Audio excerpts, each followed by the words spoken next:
Buenas tardes. No sé por dónde anda Silvia, porque con los...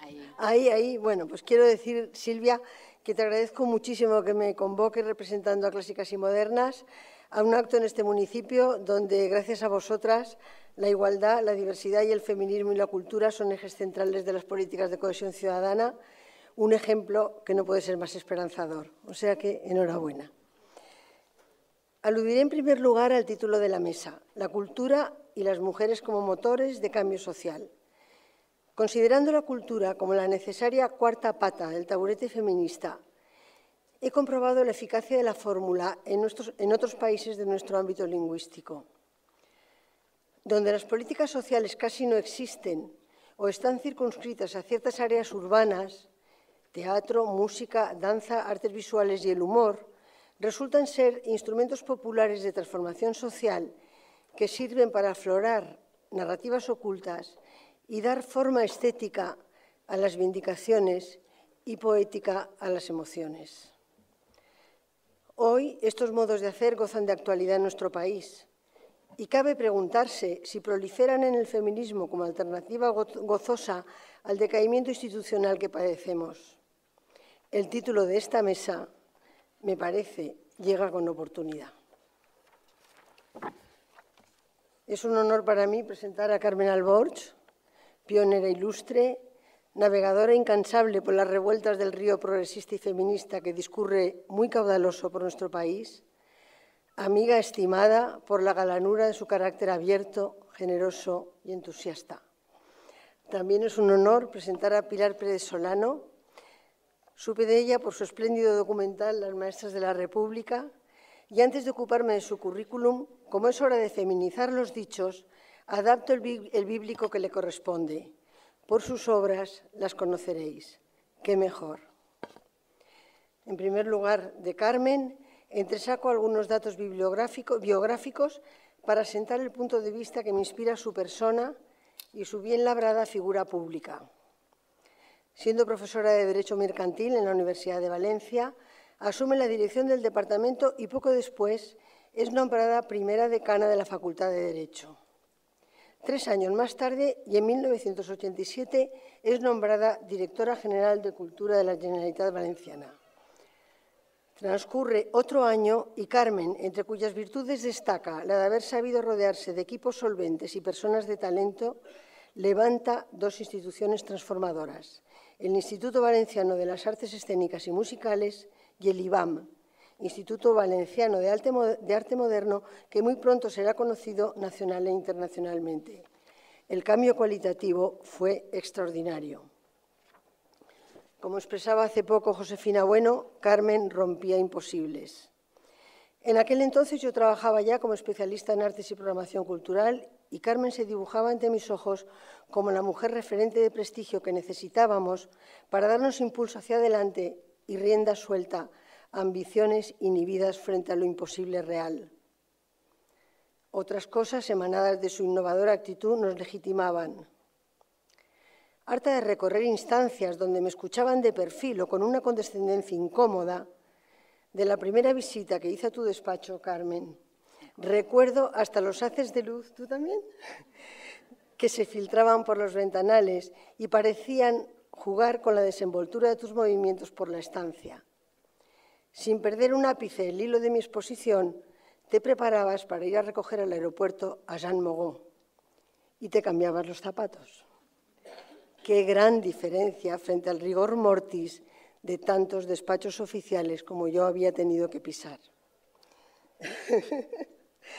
En 1993, Carmen es nombrada ministra de Cultura por Felipe González, pionera una vez más, llega conociendo a fondo los ámbitos profesionales de la cultura y habiéndose ganado la amistad y el aprecio de muchos artistas, de muchas feministas.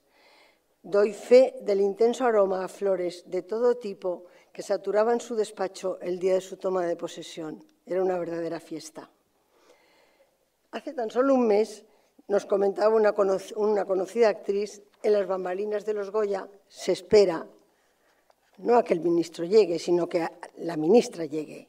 Si Carmen no llega, no se puede empezar. Sí, eso dicen. Son múltiples los honores que le han sido otorgados a Carmen: Cruz de Honor de San Raimundo de Peñafort, Cruz Carlos III, en Francia, Officier dans l'Ordre des Arts et des Lettres, y desde las organizaciones feministas, además del afecto generalizado que inspira los premios de mujeres progresistas, el Meridiana y el Rosa Manzano, y a lo mejor dejo alguno por el camino. Entre sus libros, Solas, Malas, Libres y Ciudadanas del Mundo y Los placeres del hada, son un registro valioso, un mosaico y un reflejo nítido y necesario del devenir que hemos ido habitando y transformando a la vez que inaugurábamos formas de relación democrática. Un verdadero regalo cada uno de ellos. Tu madre quiso que estudiaras en la universidad. Ella no había podido hacerlo, escribes. La mía me estrujaba la mano. Tú serás lo que yo no he podido ser. Y así, tantas madres que alentaron empeños desconociendo que nos trasladaban un potente deseo feminista.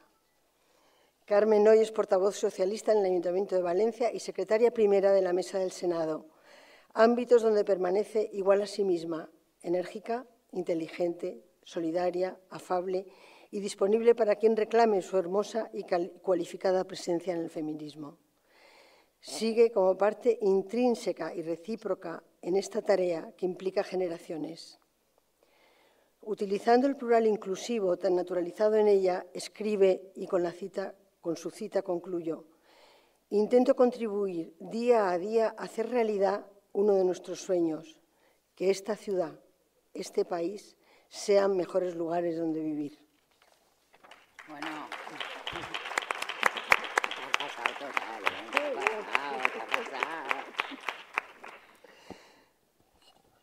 bueno, muy buenas tardes.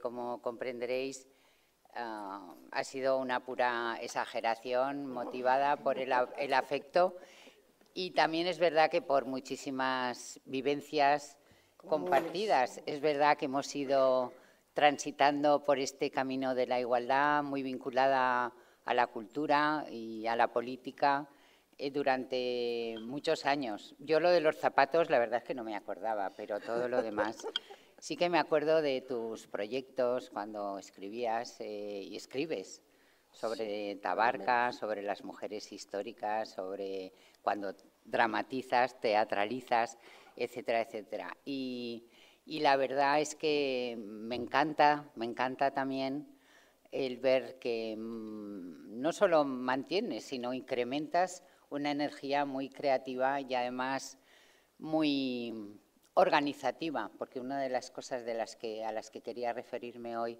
brevemente también es a esa capacidad de las mujeres del mundo de la cultura de enredarnos, y buena muestra de ello son el último encuentro que organizasteis en Madrid, un encuentro internacional que lideró Margarita Borja como presidenta, cargo importantísimo, o vicepresidenta, da igual, de Clásicas y Modernas, y que realmente yo creo que han sido unas jornadas un encuentro que van a ser un referente. Para mí ya lo son, y creo que hubo muchísimo talento femenino fundamentalmente y feminista fundamentalmente en Madrid, y hubo unas aportaciones realmente muy, muy interesantes. Sé que eso fue un gran esfuerzo, pero creo que fue un esfuerzo muy, muy fructífero. Las que tengáis ocasión de leer las conclusiones, pues así lo podréis comprobar, y luego también podréis comprobar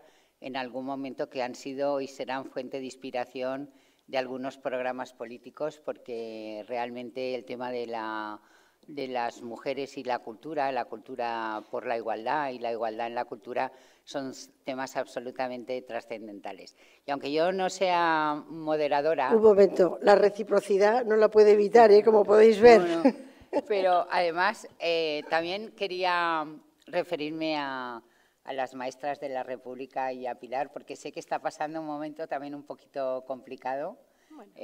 Pero bueno, la verdad es que nos entusiasmó ver las maestras de la República, y ahí esos Goya sí que fueron fantásticos, porque cuando se seleccionó la candidatura, la película como candidata, pues ya fue un subidón, y luego cuando estuvimos allí y os dieron el premio fue realmente una maravilla. Y no es nada fácil, porque había una competencia de un altísimo nivel.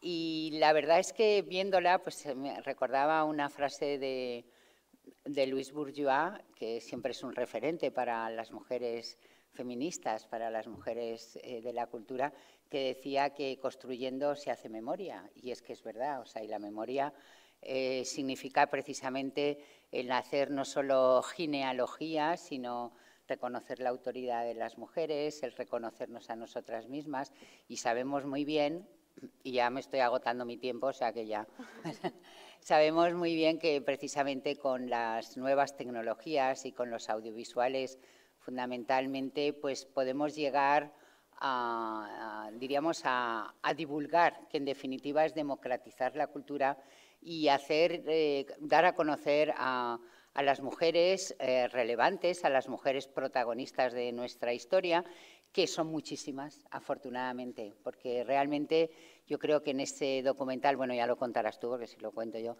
pero que realmente es un ejemplo. O sea, yo creo que ha habido audiovisuales, yo creo el de la Maestras de la República es un ejemplo de cómo se deben hacer las cosas.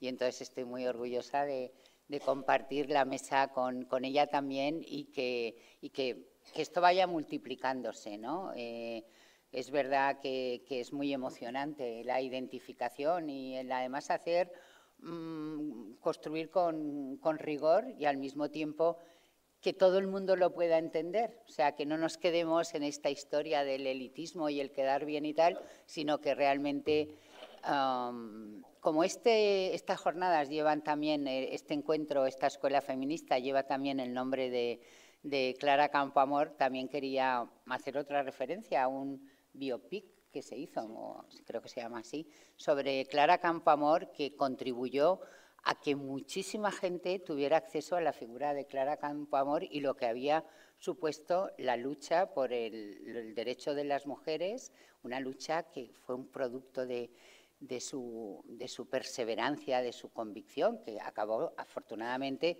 siendo contagiosa y que supuso también que en nuestro país pues tuviéramos las mujeres el voto y que, por tanto, fuéramos una democracia un poquito mejor y, por tanto, que hubiera sufragio universal. Bueno, después de esto, pues yo la verdad es que soy un poco, aunque sea profesora de Derecho, desde que estoy en la política creo que mi cabeza es más caótica, ¿no? Porque, claro, aquí yo estaba escuchando a la profesora Ana de Miguel, a la profesora a Cecilia Castaño, a mi amiga Kitty no he tenido oportunidad de escucharla, pero entonces, bueno, se supone que cuando estudiamos Derecho siempre decíamos que el Derecho sirve cumple muchas funciones, pero entre ellas yo siempre decía, sí, pues hay que estudiar Derecho porque organiza muy bien la cabeza, acostumbras a pensar, etcétera, a exponer, tal. Bueno, todo esto con la práctica política ya cada vez tengo un mayor caos que no está compensado también por tener una mayor creatividad, pero bueno, todo se andará también. Pero quería hablar de algunos temas vinculados con la mujer, el poder y la cultura, y le estaba comentando a mi maestra amiga Amelia Valcárcel, también Amelia Valcárcel, pero ahora se lo estaba comentando a Marcela Lagarde, es que las relaciono tanto, las admiro tanto y las quiero tanto, pero sé muy bien que no son la misma persona y mañana tendremos ocasión también de comprobarlo en ese cierre de jornadas que va a ser seguro que súper espectacular y emocionante y muy estimulante para nuestro pensamiento y para nuestra inteligencia y nuestro compromiso. Bueno, le estaba diciendo que uno de sus últimos libros, seguramente el último libro sobre el feminismo en mi vida, hitos, etcétera, etcétera, pues hacía referencia al tema de la cultura y en uno de los capítulos, en muchos, es un libro que realmente es un libro apasionante y sus reflexiones sobre la cultura, que lo leí hace tiempo, hace ya bastantes meses, me parecieron realmente muy interesantes como siempre. Pero intentando poner un poco de orden, aparte de hablar de la buena compañía en la mesa y de dar las gracias a Silvia, que siempre es tan eficaz y tan comprometida y tan luchadora y que permite que además nos encontremos en estos espacios que son absolutamente necesarios, pues yo quería empezar, porque si el tema es mujeres, participación y poder, pues al final, yo creo que al final todo es cultura. Lo digo porque creo que la cultura tiene es un eje estratégico y además tiene un enorme potencial transformador. Y ahora os quiero decir que es que en realidad cuando Silvia me llamó para que participara en esta mesa redonda, me dijo, bueno, yo sobre todo lo que quiero es que hables de la cultura como transgresión, de la cultura como provocación, ¿no? Porque en realidad, pues yo pertenezco a una generación, como algunas de las que estáis aquí, que para nosotras la cultura era la libertad y además una generación que queríamos cambiar el mundo y que queremos seguir cambiando el mundo. Y justamente en la cultura y en el feminismo, y luego podríamos decir en la cultura feminista, pues ahí encontramos una cantidad de claves y de motivaciones precisamente para cambiar el mundo, pero además cambiarlo en una dirección en que las mujeres formáramos parte de ese planeta que ya no es, decían en las jornadas, que ya no nos conformamos con la habitación propia de Virginia Woolf, sino que queremos el planeta propio, ¿no? O sea, que claro, ambición no nos tiene que faltar nunca. Pero al menos, como se decía ahora también en el encuentro en Nueva York, el encuentro internacional de Pekín más 20, pues queremos el planeta 50-50. Pero ese planeta 50-50 quiere decir que tenemos que dotarle de unos contenidos que al final son esas claves que nos da el feminismo como filosofía, como política, como movimiento, pero también como cultura. Porque en definitiva sabemos que la cultura es el alimento del espíritu, la cultura es el cultivo de nuestras facultades y de nuestras cualidades mentales, físicas, emocionales, pero que la cultura también es un instrumento fundamental a través del cual, y el feminismo, por tanto, a través del cual nosotros podemos cambiar las mentalidades, podemos cambiar los valores, porque en definitiva la cultura son los valores también que están asentados en una sociedad y que son predominantes o hegemónicos en una sociedad en un momento determinado. Y por tanto, a través del feminismo y a través de la cultura podemos lograr ese mundo mejor, que era lo que nosotras queríamos conseguir y en ello estamos. Y es verdad que a veces tenemos la sensación, y seguro que lo habéis comentado aquí hoy, que tenemos unas sensaciones a veces muy ambivalentes, porque nos preocupan muchísimo, nos aterran los retrocesos que está habiendo en nuestra sociedad por determinadas políticas y también porque esos valores que nosotras propugnamos no se acaban de asentar. Estabais hablando hace un momento de la prostitución, hablamos también no solo de la violencia de género en la prostitución, sino en general, hablamos de la formación de las y los adolescentes, etcétera, etcétera, y todo eso forma parte de nuestra cultura, que además está completamente vinculada con la educación. Por tanto,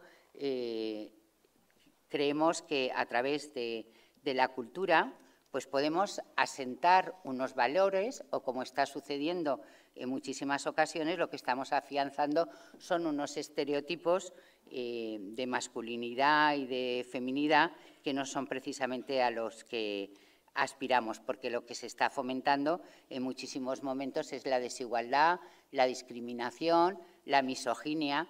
En algunos encuentros así como más informales, cuando estamos más relajadas, decimos nosotras venga a hablar, venga a escribir, venga tal, y luego vienen programas de televisión que en 5 minutos pues parece que vayan a tirar por tierra todo lo que desde otros ámbitos están trabajando las mujeres y algunos hombres cómplices también en este camino en el que afortunadamente cuando tejemos alianzas pues también lo hacemos en muchas ocasiones con hombres cómplices como como aquí hay una muestra significativa y muy importante, una muestra esta tarde. La verdad es que esas conexiones, por tanto, existen y por eso me parece que el mundo de la cultura es importantísimo. Me parece que también es muy importante, y esto aquí no puedo dejar de hacer referencia a Clásicas y Modernas, a CIMA, a las Mujeres por el Mundo Audiovisual y tal cantidad de asociaciones de mujeres que en los últimos años, porque yo creo que es en los últimos años, pues se han generado en nuestro país y están enfocando, están reivindicando, están denunciando, están investigando todas las desigualdades que hay en el mundo de la cultura entre mujeres y hombres. Yo no os voy a decir cifras porque no es el momento de las cifras, pero todas tenéis en vuestra cabeza pues la infrarrepresentación y la invisibilidad y la falta de oportunidades que hay para las mujeres en el mundo de la creación. Y una de las cifras que siempre se destacan más, bueno, que decimos siempre que una cultura desigual crea desigualdad, efectivamente, y una cultura en la que hay igualdad, hay transversalidad en las políticas y hay acciones positivas, como sucede en el artículo 26 o como se recoge y se impulsa en nuestro artículo 26 de nuestra ley de igualdad, pues esa cultura de la igualdad pues generaría, porque está completamente paralizada igualdad. Entonces, una de las cifras más significativas es que las licenciadas, como sucede en otros ámbitos, en las carreras de humanidades y de bellas artes, son mayoritariamente mujeres. Y, sin embargo, como dice siempre muy bien Margarita Borja, Laura Freisas, etcétera, y se denuncia a través de cantidad de artículos, luego en las cúpulas del poder, pues no existimos. Entonces, las mujeres de la cultura, pues se va muy atareada de un lugar a otro, pero se ocupan siempre unos determinados espacios, pero desde las editoriales, las galerías, los museos, la infrarrepresentación y las desigualdades son completamente clamorosas. Y yo creo que eso es algo que tenemos que poner sobre el tapete, que ya se pone, y creo que eso es algo que hay que reconocer a todas estas asociaciones de mujeres que están propiciando que las mujeres artistas tengan su lugar, tengan su espacio y que además a través de su producción artística, a través de su creación y de su compromiso, están contribuyendo a que se cambie la cultura en el sentido de los valores. Están utilizando los instrumentos, las herramientas de la creatividad para denunciar, para poner el foco y para hacer ver la mirada de las mujeres sobre el mundo. Porque, como siempre decimos, lo que no podemos hacer, lo que no se puede permitir una sociedad es desperdiciar la mitad del talento que representan las mujeres. Y aquí también tenemos que romper el techo de cristal, porque evidentemente esas desigualdades están ahí y volvemos otra vez a poder argumentar el porqué de todas estas causas que no son ajenas al mundo de la cultura. Pero a mí me parece muy interesante, insisto en ello, el tener esa idea presente. Porque ahora ya no sé si estará, pero en el Matadero ha habido una exposición de las Guerrilla Girls, que es fantástica y que yo, en esta idea de hacer memoria, pues me parece que también hay que tenerla en cuenta, porque ellas fueron, sabéis que en los 60, en los 70, tuvo también todo un movimiento feminista por el arte, y ellas fueron, no sé si os acordáis un poco, este es uno de los iconos, y hicieron unos carteles que han dado la vuelta al mundo, pues denunciando la ausencia de las mujeres en los grandes museos, ¿no? Y decían cosas muy interesantes, alguna de ellas voy a reproducir en este momento, como diciendo que si las mujeres artistas tendrían que desnudarse para formar parte del Metropolitan, cuando resulta que tiene el Metropolitan un 5% de representación de mujeres artistas y, sin embargo, más del 85% de los desnudos que existen en el Metropolitan son desnudos femeninos. Ellas hacen todo un juego de provocación y de transgresión que me parece muy interesante. Digo transgresión y no digo subversión porque a mi maestra amiga Lagarde le gusta más la idea de la transgresión que la idea de la subversión. Pero bueno, eso será objeto de otra conversación. Entonces, ellas, en plan de broma, en plan de broma no, irónicamente, y Margarita hablaba también de la utilización de la ironía y del humor en el mundo de la creatividad y en el mundo del arte, pues ellas intentan trastocar la realidad. Pero es que es verdad que muchísimas veces solo contar la realidad ya es transgresor, porque es tan escandalosa la desigualdad que hay, que solo poner el foco en la realidad y contar lo que sucede en la sociedad, solo con eso es suficiente, ¿no? Ellas tienen un esto que se dice Código Ético de las Guerrilla Girls para Museos de Arte. Dice, no serás patrono de un museo y al mismo tiempo accionista mayoritario de una de las principales casas de subastas. Un comisario no expondrá obras de ningún artista con el que haya mantenido relaciones sexuales, tampoco de artistas que hayan mantenido relaciones sexuales con su galerista, salvo que dichas relaciones se plasmen explícitamente en una etiqueta en la pared de unos 20 centímetros de la obra expuesta. No organizarás más de 3 retrospectivas de ningún artista cuyo galerista sea hermano del comisario jefe. No limitarás tu patronato a directores corporativos, empresarios ricos ni parásitos sociales. Destinarás al menos el 0,001% a artistas que representen las proporciones raciales y de género de la población de los Estados Unidos. No permitirás que las empresas laven su imagen pública en los museos hasta que hayan eliminado sus vertederos de residuos tóxicos y limpiado sus vertidos de petróleo. Ofrecerás espléndidos funerales a las mujeres artistas y a los artistas de color a los que tengas previsto exponer una vez fallecido. Si eres coleccionista de arte y perteneces al Comité de Adquisiciones para Exposiciones, no utilizarás tu influencia para aumentar el valor de tu colección más de una vez al año. Las empresas benefactoras cuyos ingresos procedan de productos dirigidos a mujeres y a personas de color destinarán sus donaciones a museos que organicen exposiciones y adquisiciones de arte para dichos grupos. Mantendrás los salarios de los comisarios tan bajos que deberán ser ricos de por sí o estar dispuestos a traficar con información privilegiada. Admitirás ante el público que términos como genio, obra maestra, seminal, potente, duro, enérgico y poderoso tan solo se utilizan para apoyar el mito e inflar el valor de mercado de los artistas blancos varones. A mí me parece que es un código ético que incluye nuestra visión del mundo. No os leo lo de las ventajas de ser mujer artista, pero luego, si queréis, os lo puedo proporcionar porque, entre otras cosas, pues dicen trabajar sin la presión del éxito. O sea, que es que, claro, es como darle la vuelta un poco a todo, ¿no? Que te incluyan en versiones revisadas de la historia del arte, no tener que pasar por el bochorno de que te llamen genio, etcétera, etcétera.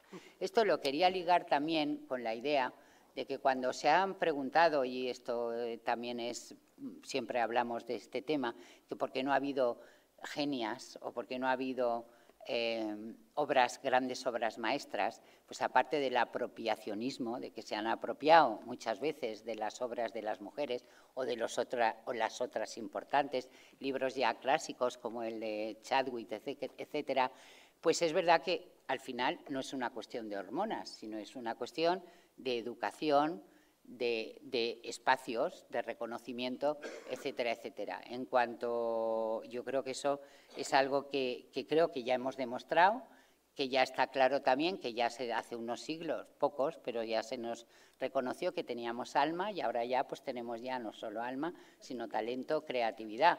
Ahora falta el vivir en una sociedad donde realmente se propicie el talento de las mujeres. Yo también quería deciros, bueno, como he visto antes que estamos en plan provocación, os voy a recomendar también un libro que me está interesando muchísimo, que se llama El mundo deslumbrante, y empieza el libro de la siguiente manera, no os escandalicéis. Todas las creaciones intelectuales y artísticas, incluso las bromas, las ironías o las parodias, tienen mejor recepción en la mente de las masas cuando éstas saben que en algún lugar, detrás de una gran obra o de un gran engaño, se encuentra una polla y un par de pelotas. Esto es, parece una provocación, pero es, bueno, es una provocación, claro, pero es el origen de un libro que se llama El mundo deslumbrante, que no os cuento la historia porque quiero que lo leáis, bueno, si os apetece, pero que en definitiva empieza y es parte de una historia real, muy bien contada además, de una mujer que llega a un momento, una artista que como ve que no tiene el reconocimiento que ella se merece, pues se pone, llega a un acuerdo con un artista y entonces hace pasar por la obra del artista su propia obra. Entonces ahí vienen pues todas las reacciones, los comentarios, etcétera, con una biografía completamente apasionante. Como no me quiero, no sé ni el tiempo que llevo ni nada, pero yo lo que sí que os quería decir es que realmente me faltan 5 minutos. Es verdad que también cada vez que vamos a los museos pues vemos que hay más sensibilidad hacia los temas de género y es verdad que tenemos muchísimas emociones cuando vemos películas, hablábamos antes de Las maestras de la República, hemos visto películas en las que la denuncia de la violencia de género o hemos visto obras como absolutamente provocadoras como las de Louis Bourgeois o las obras de Judith Chicago, homenaje a las mujeres artistas. Cada vez hay también más movimientos de mujeres en nuestro país, como los colectivos de Permitido Indagar, Generando Arte, etcétera, etcétera. Yo creo que toda esa conciencia y esa masa crítica y esas posibilidades de desarrollo de la creatividad que sin duda alguna tenemos las mujeres está, como decía al principio, completamente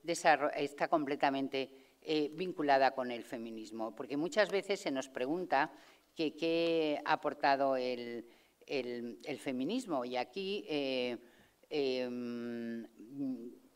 yo creo que tenemos que volver a recordar, y también en esto me acuerdo de Marcela, que cuando siempre hemos dicho que la educación y el acceso a la cultura, la reflexión crítica, la lucha reivindicativa en pro de la libertad de las mujeres han producido un gran impacto social y cultural y las consecuentes transformaciones vitales. O sea, todo esto, el que hayamos tenido acceso a la educación y la cultura, está transformando, como decía al principio, completamente nuestro mundo, con más lentitud de la que quisiéramos, con paralizaciones y retrocesos, pero realmente también, como dice Amelia, pues al final todos los programas que teníamos ya hace no sé cuántos años, lo que han contribuido es a una mejor democracia y una mayor calidad de vida de las mujeres y de los hombres también. Se ha impulsado la modernidad y la democracia partiendo de nuestros deseos, anhelos, afanes, desde nuestra propia experiencia y desde nuestra subjetividad. Y tenemos mucho que aportar desde nuestras visiones del mundo. Sigue siendo necesaria tanto la mirada crítica sobre el mundo como las utopías a las que a veces nos vamos acercando y que a su vez van impulsando alternativas sociales, nuevas exigencias y propuestas que afectan al conjunto de la sociedad. Y también quería citar, porque me parece que esa siempre es una llamada al compromiso, a Audre Lorde, que cuando una vez la poetisa, que es la poeta, que escribió: soy una feminista negra, lesbiana, guerrera, poeta, madre, que hago mi trabajo. Y decía: ¿quiénes sois vosotras y cómo hacéis el vuestro? Yo esta es una frase que leí hace muchísimo tiempo y que es algo que yo creo que nos planteamos muy habitualmente, ¿no? O sea, hay veces que nos desorientamos, pero yo creo que al final es qué hacemos con nuestro trabajo, qué hacemos con nuestro compromiso.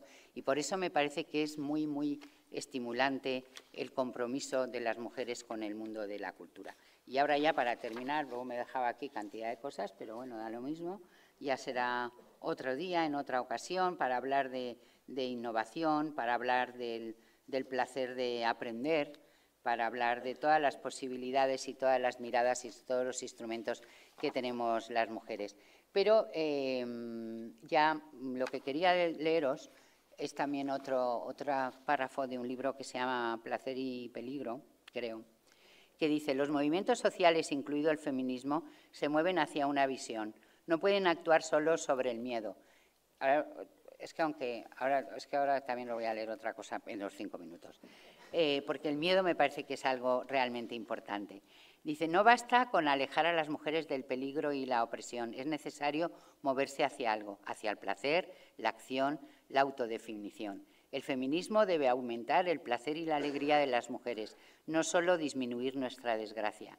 A los movimientos políticos les es difícil hablar durante un cierto periodo de tiempo de las ambigüedades, ambivalencias y complejidades que componen la experiencia humana. Sin embargo, los movimientos permanecen vitales y fuertes no solo en la medida en que son capaces de recurrir a ese manantial de experiencia humana. Sin él se vuelven dogmáticos, secos, controladores e ineficaces. Para seguir adelante entre obstáculos y frustraciones, el feminismo debe investigar a fondo el placer de las mujeres y surtirse de esa energía.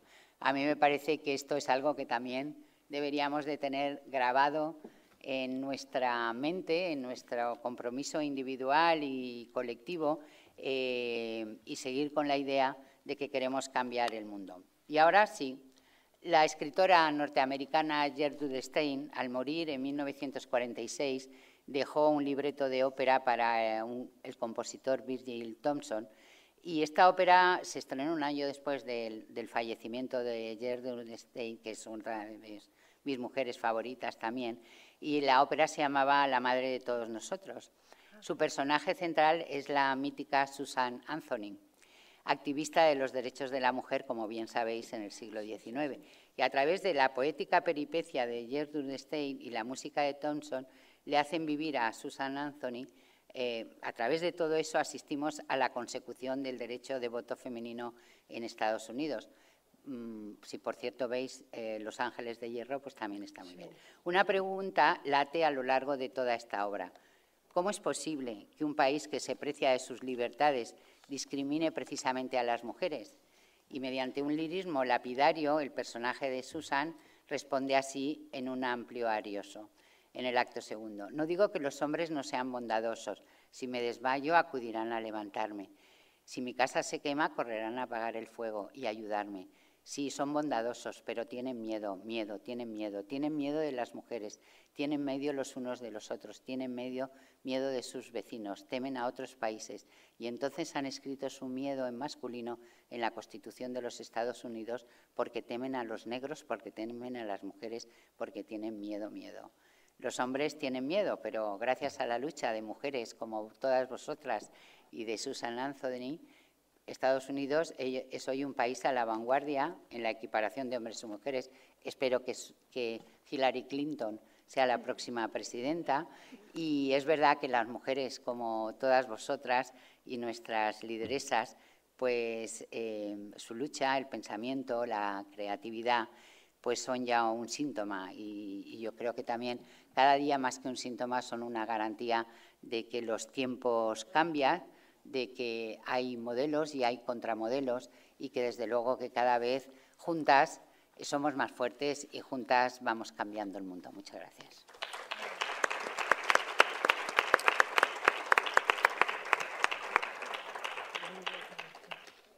Bueno, Pilar Pérez Solano estudia Ciencias de la Información en la Universidad Complutense de Madrid, en la especialidad de Imagen y Sonido. También estudia Fotografía y Dirección Cinematográfica en el Taller de Artes Imaginarias. Inicia su carrera profesional en producción de cine en cortometrajes y largometrajes, entre ellos Luz Negra. En 1993 entra a formar parte del equipo de producción propia de Canal Plus. Ha producido documentales como Lorca en Nueva York, nominado a los premios Emmy, Oscar y One, y Lisboa Faca, No Coração, premiados ambos en el Festival de Nueva York, y un largo etcétera.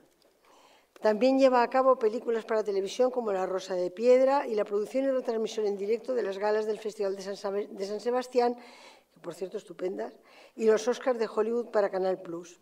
En el año 2000 se incorpora a Produce Plus, productora dentro del grupo Sogecable, para realizar coproducciones nacionales e internacionales, y allí produce el documental Chabela Vargas. En 2003, y otros.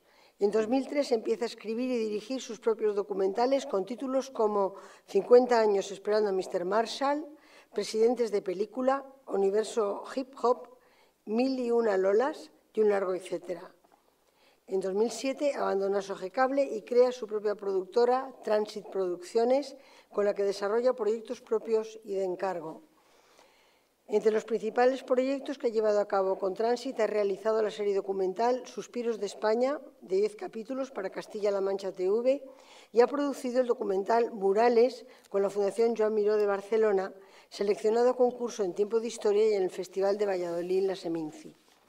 Además, Murales representó al documental español en el programa Window to Spain en Nueva York en 2010. Ha formado parte desde su inicio de la organización del Festival Mujeres en Dirección de Cuenca y ha sido jurado en distintos festivales de cine como Almería y la Seminci. Es profesora del Máster de Documental y Vídeo Transmedia de la Universidad Carlos III y profesora de Máster de Producción Audiovisual de la Universidad Complutense y el Instituto Radio Televisión Española. Las Maestras de la República, su última producción, ha obtenido un gran éxito de público y ganó, con toda justicia, el Premio Goya 2004 al mejor largometraje documental. Se ha proyectado a nivel internacional en lugares como México, Pekín, Argentina, Francia, Inglaterra, Estados Unidos y un largo etcétera, porque en todas las producciones de Pilar siempre hay un largo etcétera. Quiero decir que me parece que es una aportación a la memoria histórica de la República y del feminismo de una importancia incalculable. Muchas gracias por ello. Tiene que hacerlo de Olimpia de gusto. Sí, eso sería genial. Bueno, pues muchísimas gracias, Silvia, por invitarme. De verdad es una maravilla estar aquí esta tarde. Y gracias por hacerme además compartir esta mesa tan estupenda y tan maravillosa con la que me siento tan bien. La verdad, Carmen, es que yo también me acuerdo de ese día de los Goya. Fue bastante impresionante porque no nos lo esperábamos para nada, porque la competición era muy dura y había gente que tenía muchos contactos en la academia y había productoras importantes. Era muy difícil. Pero yo me acuerdo cuando salí con el Goya que no me lo podía creer. Y ese abrazo de Carmen, que yo además iba recibiendo abrazos todo el rato y sabía que eran abrazos que yo recibía, pero que eran para ellas, eran para las Maestras de la República. Y fue muy bonito, fue algo, bueno, yo creo que es difícil de explicar. Hoy no vamos a hablar de las Maestras de la República porque ya estuvimos aquí, Luz Martínez Ten y yo, y entonces repetirnos pues sería un poco así. Pero hoy lo que pensaba contaros es un poco la situación que vivimos las mujeres en el mundo de la cultura, especialmente en la cultura audiovisual, que es la parte que yo pues, más conozco y con la que me relaciono más habitualmente, ¿no? Yo soy socia de CIMA también, que no viene en el currículum y debería venir porque yo también. Entonces, sí, yo soy socia de CIMA y entonces, pues la verdad es que sí les he pedido a ellas algunos datos que tuvieran así recientes, un poco para hacernos una idea, antes que nada, de cuál es la situación que estamos viviendo las mujeres en el audiovisual. Me ha hecho mucha gracia antes cuando Ana de Miguel decía que vivíamos una situación apocalíptica. Yo no sabría cómo definir la situación de las mujeres en el audiovisual, pero yo creo que es peor, mucho peor. Es terrible, porque es muy difícil. Además, en esta coyuntura que estamos viviendo ahora de crisis económica, la verdad es que es una situación insostenible. Pero bueno, os cuento los datos que tenemos. Estos están referidos a los últimos 10 años, ¿vale? Entonces, en España, en el cine, las películas de ficción y documental dirigidas por mujeres rondan un 8%. De la media de estos últimos 10 años. El mejor año de estos últimos fue el 2013, año que produjimos las Maestras de la República, y además es que fue un año muy bueno, porque también estaba con nosotros, estaba Gracia Querejeta con 15 años y un día, estaba Beatriz de Austria con una película de animación. Fue un año especialmente bueno, pero fue raro, muy raro. Entonces, las películas, en el 2013 decía que fue el mejor, se alcanzó un 13%. Luego, las películas realizadas con guión escrito por mujeres rondan el 15% y las producidas por mujeres el 21%. Lo más desalentador de todo es que de las mujeres que consiguen hacer una película, solamente consiguen hacer una segunda el 50%. Ese es un problema serio. Luego, en televisión, los datos no son mucho mejores. Mientras que podemos encontrar mujeres en los niveles intermedios, lo que son productoras, realizadoras, redactoras, guionistas, hay poquísimas jefas de equipo y apenas encontramos en los organigramas directivos de las cadenas, rondan también el 20%. Y en los puestos de mayor poder, como presidencia, consejo de dirección o dirección general, están en el 5,7%. En los festivales de cine tampoco tenemos una gran representación. En los comités de selección no llegamos al 12%, en los principales, o sea, lo que sería San Sebastián, Valladolid y Málaga. Y la presencia de la mujer en los jurados no supera el 33%. Entonces, bueno, y otros datos que nos facilita, por ejemplo, el ICA, que también son bastante, que definen muy bien cuál es la situación, es que la media de los presupuestos que manejan los hombres a la hora de dirigir las películas está en torno a los 2 millones de euros. Sin embargo, los presupuestos de las mujeres están en torno a los 800.000. ¿Esto qué quiere decir? Que las mujeres no nos podemos plantear hacer guiones que no sean siempre en el mundo intimista, en el mundo de lo pequeño, en el mundo de las relaciones. Siempre tenemos que plantearnos películas que podamos abordar con ese presupuesto, con lo cual nunca podemos ir más allá. O sea, no hay manera de desarrollar la creatividad con un respaldo económico que pueda sustentar esos guiones, ¿no? Entonces, bueno, como ya sabéis, además, bueno, antes el cine o el audiovisual en general se podía considerar como un medio de evasión, ¿no? Como una manera de aislarnos o de irnos fuera de la realidad. Pero hoy sabemos que no, que en realidad el audiovisual para lo que nos sirve es para reflejar nuestra sociedad. Es un reflejo absoluto de cómo vivimos, cómo nos comportamos, cómo nos relacionamos, cómo son nuestras relaciones y nos sirven tanto en el presente como nos van a servir para el futuro, para que nos conozcan, para que las generaciones venideras también se hagan una idea de cómo hemos sido y de qué camino estamos abriendo y estamos dejando para el futuro. La mejor manera que tenemos las documentalistas de buscar el pasado siempre es a través del audiovisual, por supuesto. La mejor manera de documentación siempre es buscar en los archivos y ver. Entonces, nosotras también tenemos que dejar ese legado para las generaciones futuras, ¿no? Sin embargo, con estas cifras resulta muy, muy difícil que exista una visión femenina que pueda servir para las generaciones futuras y hacerse una idea de la representación de la actualidad. Entonces, es realmente un problema que el 50% de nuestra sociedad no esté ejerciendo la labor necesaria de dejar un legado de cómo somos, cómo nos comportamos, cómo relacionamos y cuál es el mundo en el que vivimos hoy. Eso probablemente no va a estar. Y el hecho de que no esté, pues va a seguir siendo pues, una lacra y una carga para las generaciones venideras. Entonces necesitamos urgentemente poder mostrar nuestro punto de vista, poder contar nuestras historias y poderlas contar a través de nuestros ojos, ¿no? Y a través de nuestra mirada, que lógicamente es muy distinta a como muchas veces nos representan los hombres, ¿no? Además, es esa manera también de dejar referentes, ¿no? Lo bonito también que ha sido hacer las maestras de la República es que hemos encontrado referentes, por lo menos para mí. Para mí eran desconocidas y de repente encontrar a esas mujeres ha sido sentirte más acompañada, porque encuentras unas mujeres con las que sí te identificas y eso no sucede siempre. Entonces, encontrar referentes es muy bueno. Entonces, nosotras yo creo que tenemos esa necesidad de dejar esos referentes para las que vengan después. Pero bueno, ¿cuáles son los problemas? Yo estos días estaba pensando así, intentando hacer un análisis de realmente cuáles son, por qué las mujeres nos cuesta tanto, por qué estas cifras tan pésimas y tan horribles. Decía, bueno, yo he hecho un esfuerzo un poco por pensar qué situaciones he vivido yo, tanto en el mundo de la televisión como en el mundo del cine y del documental, de decir, ¿por qué no llegamos, ¿no? Pues mirad, en el mundo de la televisión, tú antes decías que teníamos hombres aliados, ¿no? O hombres amigos. ¿Has utilizado? Es que había unos pocos. Había unos pocos. Bueno, en televisión no hay ni unos pocos ni nada. O sea, en televisión es muy difícil encontrar hombres aliados. De hecho, yo de momento no los he encontrado. Quiero decir, los hombres toman las decisiones sobre lo que se hace y quién lo hace. Y estas decisiones normalmente las toman en lugares donde nosotras no tenemos acceso. O sea, quiero decir, los hombres de las cadenas de televisión muchas veces organizan sus propios torneos de golf, sus propios torneos de pádel, y es fuera de la oficina y allí donde ellos deciden lo que se hace y quién lo hace. Intentar cambiar eso es muy difícil, porque cuando a ti te llega para que lo ejecutes, normalmente ya está todo decidido. Entonces, no estamos en los lugares de toma de decisiones y no hay mujeres en los lugares de toma de decisiones de las televisiones. Hay otra cosa que es muy sangrante, que es la desigualdad salarial.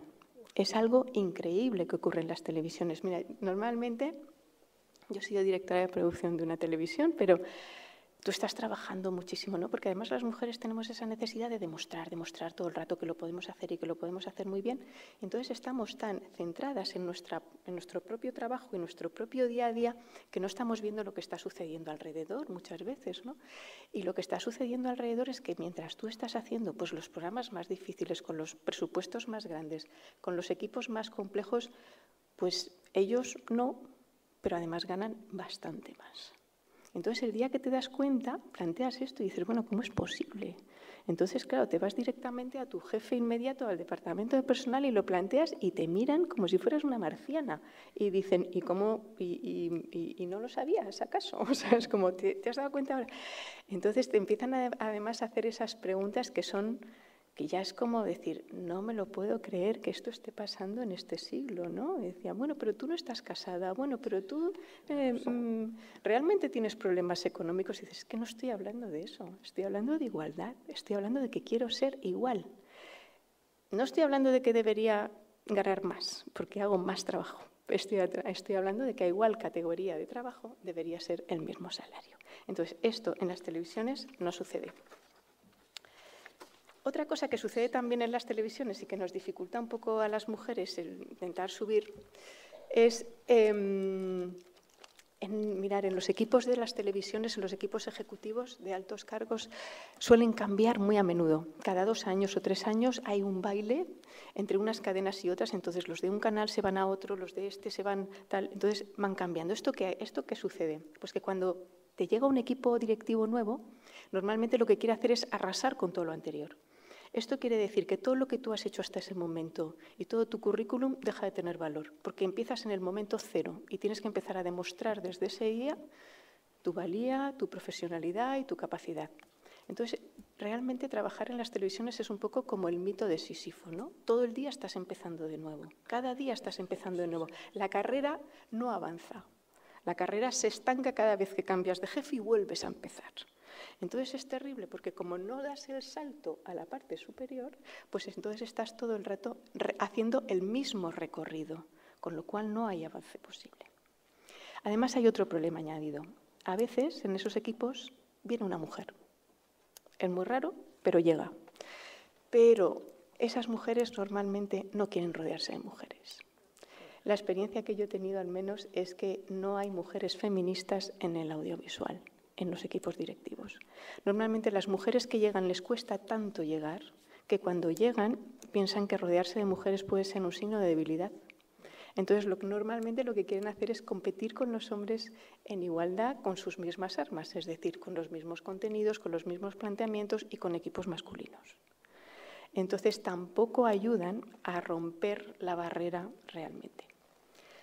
Otro problema que te encuentras también es cuando intentas, que lo haces normalmente, ¿no? Proponer otro tipo de contenidos además directamente feministas. ¿Por qué no lo vas a hacer? Lo haces, pero rápidamente te colocan la etiqueta de cuidado que esta es feminista, cuidado que esta enseguida te va a liar para hacer no sé qué, cosas de mujeres. Tal. Entonces te cuelgan el San Benito. Entonces, cuidado que esta te va a liar para hacer algo de mujeres.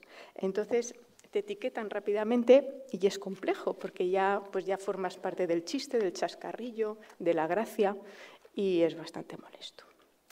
Pero bueno, a todo esto además hay que unir el tema de la conciliación, porque en las televisiones si algo no hay son horarios. O sea, cuando empiezas a hacer pues, una serie de televisión o tienes que viajar o tienes tal, muchísimas mujeres abandonan. Empiezan pidiendo la jornada partida y al final abandonan. Y muchas mujeres que podían tener carreras brillantes y haber llegado a puestos directivos importantes, muchísimas abandonan porque tienen hijos y sus prioridades cambian y en ese momento se dan cuenta que es imposible conciliar. Acaban eligiendo y eligen abandonar. Entonces eso es triste, pero es muy, muy, muy habitual. Pero bueno, en el mundo del cine la cosa no es mucho mejor. Mirad, no sé si os acordáis hace unos años que en la ley del cine también se pusieron unas cuotas de apoyo a las mujeres. Entonces decían, bueno, pues si el proyecto lo dirige una mujer, le damos un punto extra. Esto es a la hora de hacer valoraciones en el Ministerio de Cultura para conseguir subvenciones, ¿no? Entonces les damos un punto extra a las directoras o un punto extra si es una guionista o si... Entonces, no sé si os acordáis la enorme polémica que se levantó con esto. Entonces, una polémica terrible por parte de los hombres que decían que estábamos apoyando a las mujeres frente a ellos y que ellos eran los que se iban a quedar como en una situación de desigualdad. Entonces, incluso que se iba a apoyar a hacer proyectos de mujeres que podrían ser muy malos, frente a los suyos que daban por hecho que iban a ser muy buenos, que es algo que yo no entiendo, porque yo les decía, bueno, llevamos años viendo bodrios masculinos completamente subvencionados, yo creo que porque si veis algún bodrio femenino subvencionado tampoco os va a pasar nada, porque de los vuestros ya hemos visto suficientes. Entonces, pues tampoco creo que tengamos que exigirle a las mujeres que todas las obras que hagan tengan que ser obras de arte, porque a vosotros no os sucede. Entonces, pues bueno, hubo una polémica muy grande. A mí me dolió sobre todo porque hubo polémica también del lado de las mujeres, porque había algunas que también decían que querían competir en igualdad. Y entonces, pues algunas que son amigas y además progresistas y no son sospechosas de nada, sin embargo, estaban en contra de esta medida. Y claro, es muy difícil explicar a veces a una amiga, ¿no?, que es que no está partiendo de un punto de igualdad.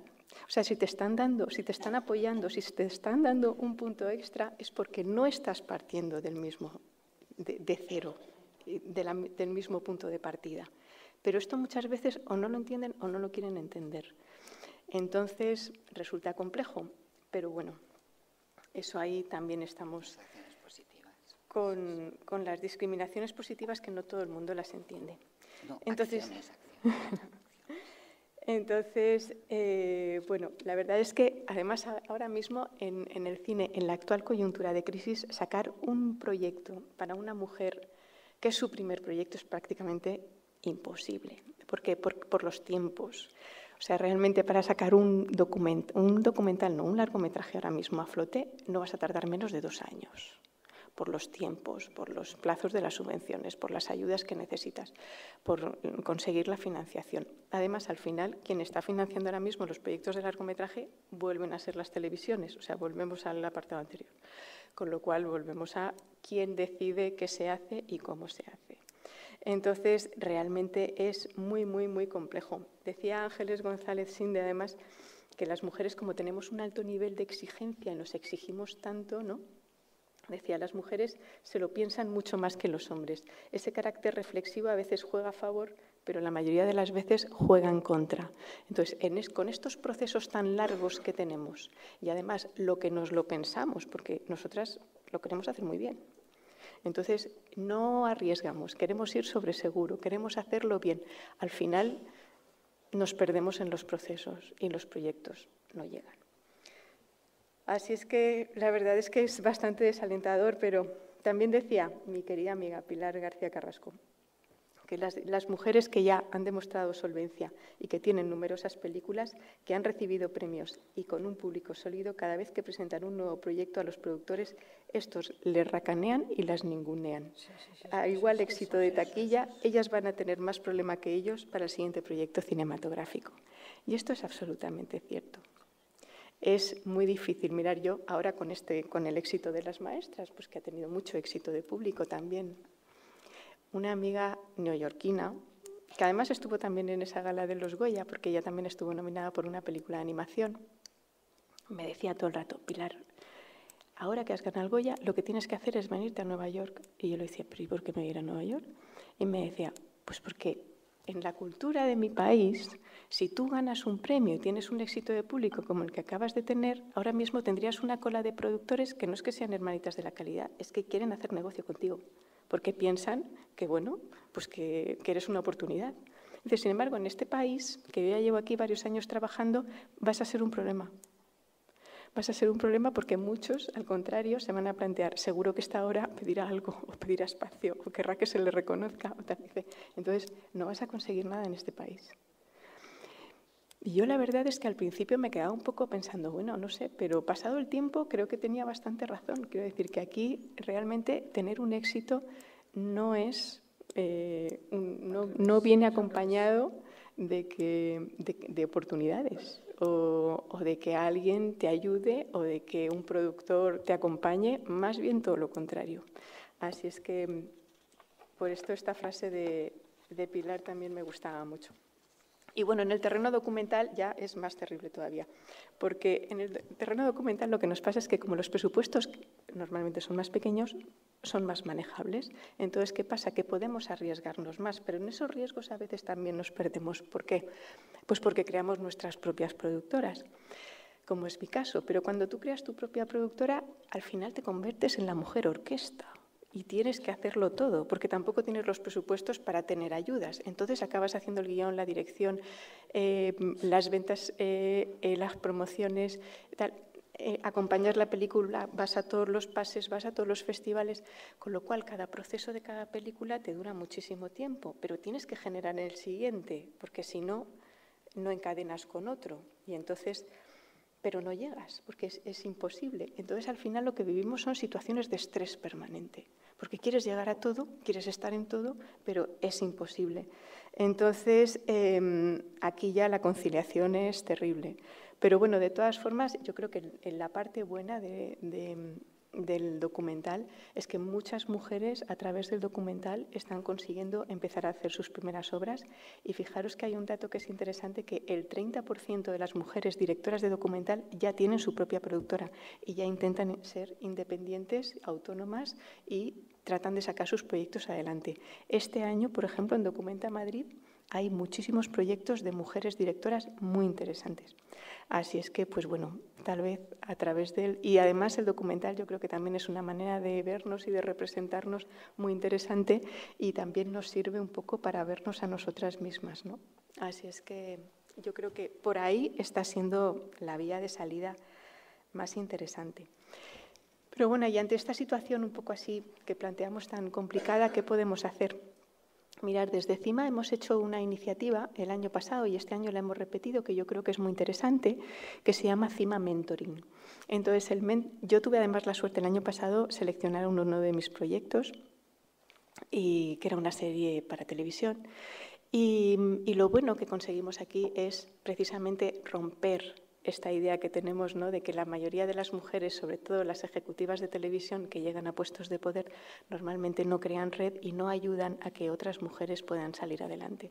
Entonces, a través del mentoring, precisamente, pues tratamos de conseguir eso, ¿no?, de que haya mujeres que sí han llegado a lugares donde tienen poder y que, por tanto, puedan ayudar a las que están empezando a sacar sus proyectos adelante, que las pueden asesorar y que las pueden acompañar en el proceso, ¿no? Luego yo creo que hay otra cosa muy importante que tenemos que hacer y es conseguir que haya mujeres directoras en las televisiones públicas y autonómicas. En las privadas no vamos a poder, pero yo creo que en las públicas a lo mejor sí. O por lo menos tratar de que estén en los órganos de dirección de esas televisiones. Tenemos solamente el caso de Carmen Cafarell y no ha habido más. Y yo creo que sería un buen reflejo y una buena manera de que otras televisiones también se animaran a introducir más mujeres. Por supuesto, sería bueno que hubiera mujeres en todos los consejos de administración de las grandes productoras de este país, ¿no?, que son pocas, no son muchas, pero bueno, que las hubiera. Luego creo que también estos encuentros que hace Silvia, ¿no?, pero también crear encuentros de mujeres, festivales de cine de mujeres. Fijaros, teníamos una iniciativa tan bonita. El Festival de Cuenca de Mujeres era precioso, lo hacíamos con poquísimo dinero y era un lugar maravilloso donde todos los años nos juntábamos un montón de mujeres del audiovisual, dábamos un premio Ciudad de Cuenca, que se lo dimos pues a Itziar Bollaín, bueno, siempre a las mujeres más visibles, ¿no?, que luego nos quejamos de que las mujeres no son muy visibles, pero siempre estamos. Pero bueno, también era una manera de atraer a la prensa, de llamar la atención y de poder poner ahí pues los trabajos de muchísima gente que de otra manera no se verían, ¿no?, y era un buen escaparate. Así es que aquella iniciativa fue muy buena y bueno, pues Claro, cuando el ayuntamiento cayó en desgracia presupuestaria, pues lo primero que recortó fue el Festival de Cine Mujeres. Tenía otras iniciativas culturales que no recortó, pero esta sí.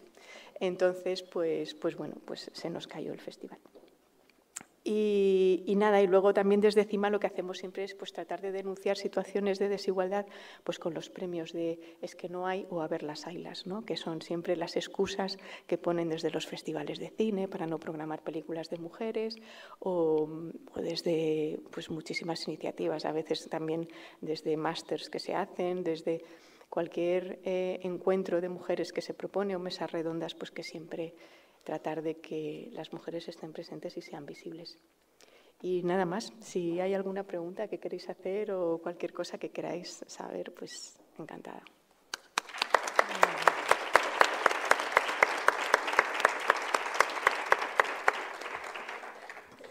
¿Tenéis preguntas? A ver, por allí hay una.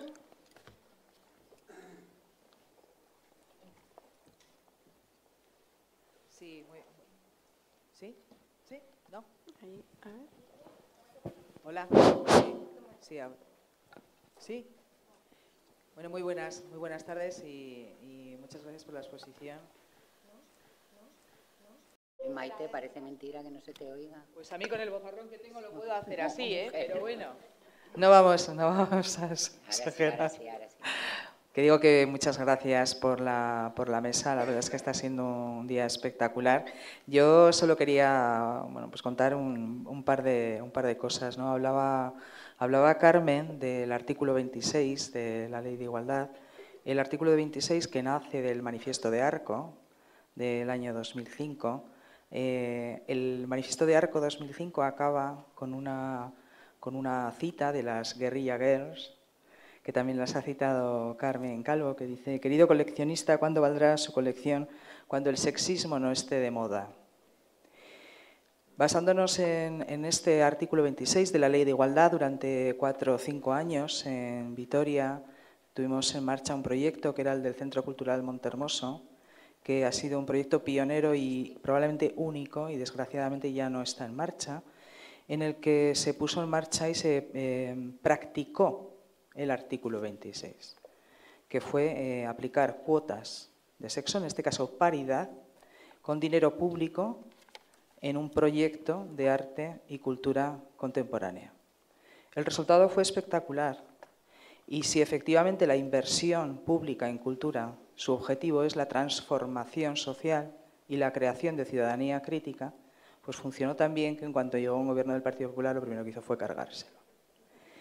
¿Con esto qué quiero decir? Tenemos el instrumento, que es la ley, el artículo 26.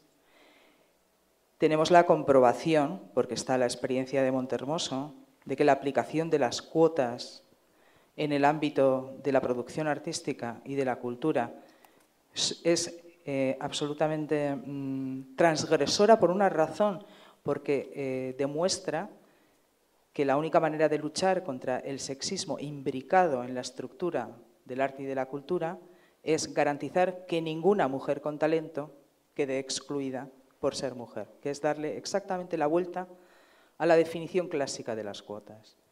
Y yo animo a las mujeres que tenéis presencia pública y reconocimientos públicos, como es el caso de las cineastas o de Carmen o de las clásicas y modernas, a que hagáis valer eso que nos costó tanto conseguir, que fue el artículo 26, a que exijáis que se cumpla y a que utilicéis los ejemplos prácticos positivos que ya se han puesto en marcha, como fue el de Montermoso. Se hizo una vez y se puede hacer todas las veces. Funciona. Bueno, yo creo que Margarita también lo puede contar mejor que yo, pero realmente creo que hay bastantes experiencias. Esa fue fantástica y justamente en este encuentro internacional, el de si la igualdad es una quimera o no, se puede demostrar que hay experiencias y hay referentes y que además han funcionado muy bien.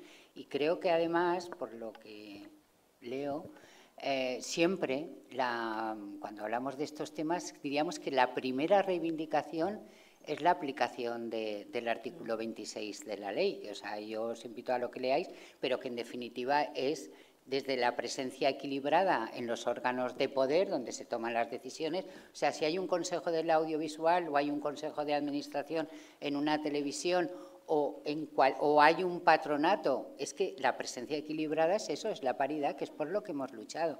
Y quería recordar que también, cuando ha citado Pilar el tema de la ley del cine, hubo un momento en que se dio un premio de cinematografía y la composición del jurado no era una composición paritaria, y se volvió a detrás, que fue también una polémica en la que efectivamente no todo eran los hombres, no solo eran los hombres los que estaban en contra de la aplicación del artículo 11 de la Ley de Cinematografía. O sea, que muchas veces, y yo creo que eso nos lo tenemos que reconocer a nosotras mismas, que era otra cosa de las que también quería hablar, pues las leyes muchas veces tienen un sentido también transformador de la propia sociedad, pero porque recogen los anhelos, las reivindicaciones, las denuncias del feminismo, del movimiento de mujeres, de las asociaciones. Entonces es clamoroso que justamente lo que se denuncie y lo que se reivindique al mismo tiempo sea la aplicación de un artículo, que sea la aplicación de la ley. Y yo creo que en eso sí que tenemos que ser muy insistentes. Antes hablabais en la mesa anterior, se hablaba de los programas electorales y que no se va a votar a los que en el tema de la prostitución pues tengan determinados planteamientos. Me parece que es un tema importantísimo. Creo que también a los programas electorales hay que exigir que en todos los temas, como son los temas de la cultura, en general todos los temas de igualdad, pues se ponga de manifiesto que la desigualdad, que no haya mujeres y que no se pueda desarrollar el talento de las mujeres y no se pueda alcanzar la ciudadanía plena, eso es un déficit democrático y hay que insistir en eso desde todos los espacios. Yo no quiero hacer cuña publicitaria, pero te quiero decir que en el PSPB lo hemos hecho. O sea, lo hemos hecho porque afortunadamente pues hemos tenido la posibilidad de beber de las mejores fuentes, ¿no? Y por eso, por ejemplo, se hablaba del tema de la brecha salarial, pues también hemos planteado iniciativas legislativas en el Parlamento español para que la brecha salarial en el mundo del arte desaparezca. O sea, que una vez más, por todo lo que ha contado Pilar, y lo ha contado súper bien, vemos que en el mundo la cultura no se escapa a todas las discriminaciones y a todas las desigualdades, ¿no? Y efectivamente, pues así es. Y tus compañeras, por ejemplo, Patricia, siempre dices que yo también quisiera tener un presupuesto para hacer una película de superciencia ficción, etcétera, etcétera, ¿no? Entonces, bueno, lo que el viento se llevó, ella dice lo que el viento se llevó. Entonces, pues eso, pues sí que tenemos que tener ya que hemos hecho el esfuerzo, digo hemos hecho las mujeres, ¿no?, de que exista una legislación potente, pues luego, por ejemplo, en esa capacidad de transformación y de documentación y de guardar el presente, pero transmitirlo y difundirlo, pues el ejemplo del Tren de la Libertad ha sido un ejemplo maravilloso. O sea, no solo la iniciativa por el tema del derecho a decidir, espectacular, y cómo se tejieron esas redes y fue aquello tan fantástico, sino que además a través del compromiso de las mujeres del mundo de la cultura, de las cineastas, todo eso ha quedado documentado y todo eso ha tenido una capacidad porque no solo somos las que hemos estado allí viviendo ese momento, sino que toda esa lucha, toda esa convicción se ha transmitido a muchísimos lugares. Entonces, esa energía y esa reivindicación, pues ahí está.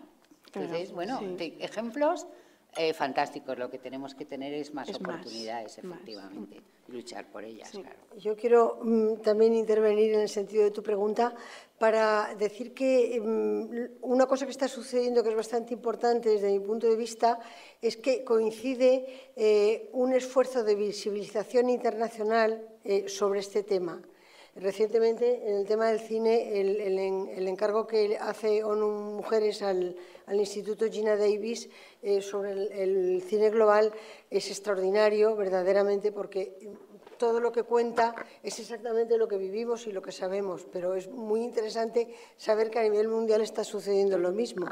Y por nuestra parte, que trabajamos muchas veces en Clásicas y Modernas junto con CIMA y con MAB, y que hemos hecho cosas, por ejemplo, como plantear quejas en el Defensor del Pueblo, que todavía están en proceso y que es muy interesante ver lo que las administraciones públicas nos devuelven, porque, por ejemplo, en Valencia hubo una universidad que había organizado un claustro para decir que tenían que aplicar la ley de igualdad, pero sin embargo no lo publicaron jamás en el DOG. Y cuando recibieron la queja nuestra, inmediatamente se vieron obligados a publicarlo para poder decirle al síndic de Greuges que sí que lo habían hecho y que estaba publicado en el DOG. Y vimos la fecha. La fecha es posterior al momento en que les llega nuestra reivindicación. Es decir, que hay que trabajar a muchos niveles. Y a nivel internacional, en Clásicas y Modernas, en un momento determinado nos ponemos en contacto con la plataforma francesa por la igualdad hombres-mujeres, que por fortuna allí hay muchos hombres que están por la labor, y en el encuentro internacional tuvimos algún representante que la verdad hizo unas intervenciones cualificadas muy importantes. Y en Francia surgieron una plataforma que surgió en la zona del Ródano y que poco a poco se fueron configurando más plataformas en todo el país. En este momento son hasta 14 que se llaman plataformas HF por la igualdad en la cultura, hombres-mujeres, OMFAM, y que ya están aglutinadas como movimiento HF. A partir del encuentro internacional que hicimos a finales de febrero en Fundaciones GAE, lo vamos a poner en marcha. De hecho, todo el día de ayer y todo el día de hoy hemos estado haciendo reuniones y encuentros para ponerlo en marcha, y ya hay varias mujeres que van a levantarla de aquí de Madrid, hay otras mujeres en Barcelona que van a levantarla de Barcelona, hay otras interesadas y llevan tiempo trabajando para levantarla de Andalucía. Es decir, lo vamos a hacer en Valencia muy pronto, y esperamos que no sabemos si en 8 meses o a lo mejor quizá antes, también depende del periodo electoral, porque en este momento no se puede hacer eso, pero los programas de la plataforma HF de Francia lo que consiguieron fue convencer al poder político, porque se dio una transversalidad entre el Ministerio de Igualdad y el Ministerio de Cultura de un mismo gobierno que, por desgracia, en nuestro caso no se dio. También es cierto que fue mucho más breve el tiempo, ¿no? Y al darse esa transversalidad de apoyo en un mismo objetivo, se pudieron levantar todas estas plataformas, tuvieron dinero público y fueron haciendo lo que llaman ellas y ellos las misiones, para ir convenciendo a todos los directores y directoras de las distintas estructuras de producción y de difusión de los teatros públicos, pero ya fueran las grandes óperas como la Ópera de Marsella o la Ópera de Lille o la Ópera de Lyon, y los grandes teatros emblemáticos del país, como el de los Celestinos, como el Teatro de la Colina, como el Teatro del Rond-Point de París, y plantearon esto que vamos a copiar aquí y que lo vamos a poner en marcha lo antes posible, que es un plan pionero de 4 años que se suscribe año a año, para que nadie se asuste al inicio, ¿no? Y es llevar a la conciencia de quienes dirigen esos espacios de que tiene que haber paridad en los equipos técnicos, tiene que haber paridad en los equipos de gestión y tal, tiene que haber posibilidad de asunción de responsabilidades en la más alta dirección por parte de las mujeres también, tiene que haber en los programas repartos que permitan el equilibrio entre las autoras y los autores, entre las coreógrafas y los coreógrafos, entre las compositoras y los compositores. Y bueno, y además de esto, pues me están exigiendo también que el patrimonio sea considerado matrimonio en el sentido mater. O sea, también es otra de las cosas que han... quiero decir que al empezar ya a constituirse esto en un movimiento internacional, La primera reunión que tuvimos conjunta en Francia fue en el 2003 en Lyon, y de ahí, que había otros representantes de otros países europeos, ya salió una primera propuesta ante el Parlamento Europeo, que es pedir que se diagnostique, que se investigue en todos los países europeos cuál es y cómo es la desigualdad en las artes escénicas, ¿no? Entonces, esto es muy importante, porque las artes escénicas son las artes vivas. Bueno, el cine también, pero son las artes vivas que están en contacto directo con los públicos, que pueden impregnar de las ideas, que pueden sacar a la luz relatos importantes que están sucediendo y que no son contados.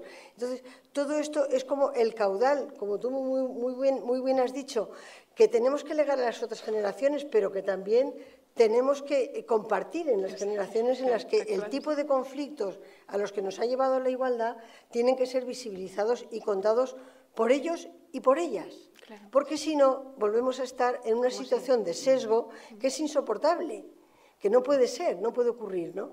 Con lo cual, bueno, pues doy la primicia de que sepáis que estamos trabajando en ese sentido. Silvia sabe que, como vamos a trabajar en los municipios del entorno de Madrid, en primer lugar, pues que vendremos a Fuenlabrada también, para que los teatros públicos de Fuenlabrada nos escuchen y traten de adherirse a la plataforma nuestra. Y bueno, y decir que los resultados en Francia en 4 años son absolutamente espectaculares. Al principio, por ejemplo, un teatro o un grupo de teatros podían estar en un 18% de representación de autoras, digamos, ¿no? Y ahora pueden estar en un 34, en un 40 y tantos, en un no sé qué, ¿no? Pero esto, ya digo, incluso grandes teatros, incluso óperas, ¿no? Y esto sí que es una cuestión revolucionaria, que necesita de mucha solidaridad de toda la gente que quiera contribuir y que quiera participar, porque también el propio público puede denunciar el hecho de que en unas carteleras determinadas las autoras brillen por su ausencia o sean la excepción, cuando en este momento hay un boom de la creación de las mujeres espectacular, que está fragmentado, que está ladeado en cuanto se puede. Pero existe ese boom, es real, y hay muchas cosas que lo avalan, ¿no? Y tiene que haber como una correspondencia en ese sentido.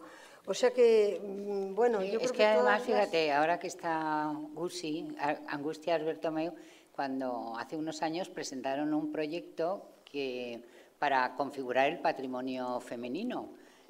Bueno, una parte del patrimonio femenino, y era un proyecto en el que los recorridos de los museos, de 3 museos eligieron ellas para tener un apoyo, una subvención, porque se valoraba el que entre los méritos había una cierta puntuación. Bueno, esto nos llevaría a mucho, pero sí que la quería mencionar porque entonces era un recorrido museístico que ahora a veces se hace en el Prado, pero porque alguien lo incentiva, pero no se hace de una manera comprometida.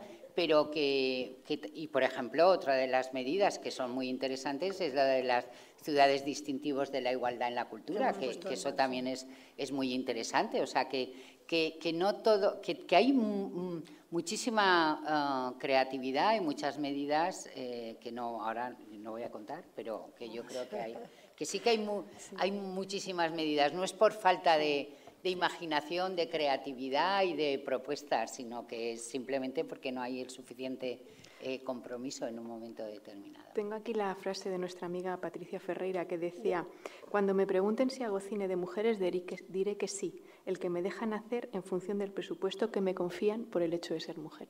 Claro, sin ninguna duda. Patricia es la que dice lo del viento se llevó. Si me permitís, voy a contar una pequeña anécdota de una ponente sueca que tuvimos en el encuentro, que me parece absolutamente espectacular. Ella contaba que hace 10 años en la Academia de Drama y Música, de Formación Dramática y de Música de Malmö, que es una de las academias nacionales más importantes que hay en Suecia, una alumna en el último curso, en el último examen del curso, dijo que ella denunciaba que no había sido, que su aprendizaje había sido deficiente con relación al aprendizaje de sus compañeros, porque a ellos les habían siempre dado papeles para aprender donde él es el personaje masculino, es el iniciador de la acción y además el que polariza la atención del resto de personajes que hay en la obra, ¿no? Y que, sin embargo, a las mujeres siempre se les dan papeles que son más cortos, que tienen que hablar muy poco y nunca tienen la atención de todo el resto del elenco como personaje principal. A veces ella está hablando y hay otros que están en otras cosas, ¿no? Y que ella consideraba que ella tenía que haber aprendido a soportar en escena y a decir en escena un monólogo como el del Edipo, ¿no? Y que si eso no se conseguía, se estaba dando una enseñanza discriminatoria. La consecuencia de esto es que inmediatamente se pusieron en marcha, llamaron a Bárbara Wilczek, que fue la que puso en marcha todo el plan para cambiar la situación, y a los 2 años ya otras 2 academias de otros sitios de Suecia copiaron el modelo, con lo cual inmediatamente se empezaron a tomar medidas. Y esto ha dado un resultado extraordinario porque ha cambiado la concepción del personaje. Si antiguamente los hombres, en la época isabelina, por ejemplo, podían representar un papel femenino, era porque estaban representando un universal.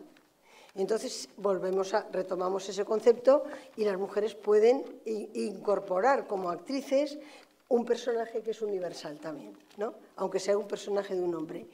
Y esto está dando, yo he visto ya algún resultado, está dando resultados sorprendentes, porque los matices son como se habitan, unos y otros son totalmente distintos. Y además, cuando los hombres tienen que hacer el papel de una mujer, entran en crisis, porque como que no están habituados a que eso les vaya a suceder. Ni en su vida profesional y mucho menos como artistas, ¿no? Y eso hace que ese conflicto se convierta en un conflicto dramático al interno del propio grupo del trabajo de laboratorio que se hace en una academia. O sea, que al lado de que estamos hablando de toda esta realidad de dificultades y de carencias verdaderamente tremendas y de injusticias muy grandes, también hay esta otra vertiente, ¿no?, de cosas que están pasando que tienen que ver con la renovación de los modos de estar en el mundo que tenemos, de la que hablaba Ana hace un rato, y que para esto es indispensable que lo veamos en los planos de la cultura, porque es uno de los ámbitos simbólicos más grandes. Bueno, me he tomado una libertad bastante grande, pero como Carmen me ha presentado a mí... No, claro. No, antes, es que justamente hoy estaba leyendo que en el Teatro de la Abadía, en Madrid, se va a hacer una representación de clásicos griegos y justamente Carmen Machi va a representar a Creonte. Y entonces es muy interesante porque, claro, el poderosísimo rey de Tebas pues es interpretado por ella. Y ella hace alguna reflexión que también es interesante porque ella llega a decir que el poder no tiene sexo, pero esto lo dejamos para otro día porque ella apoya.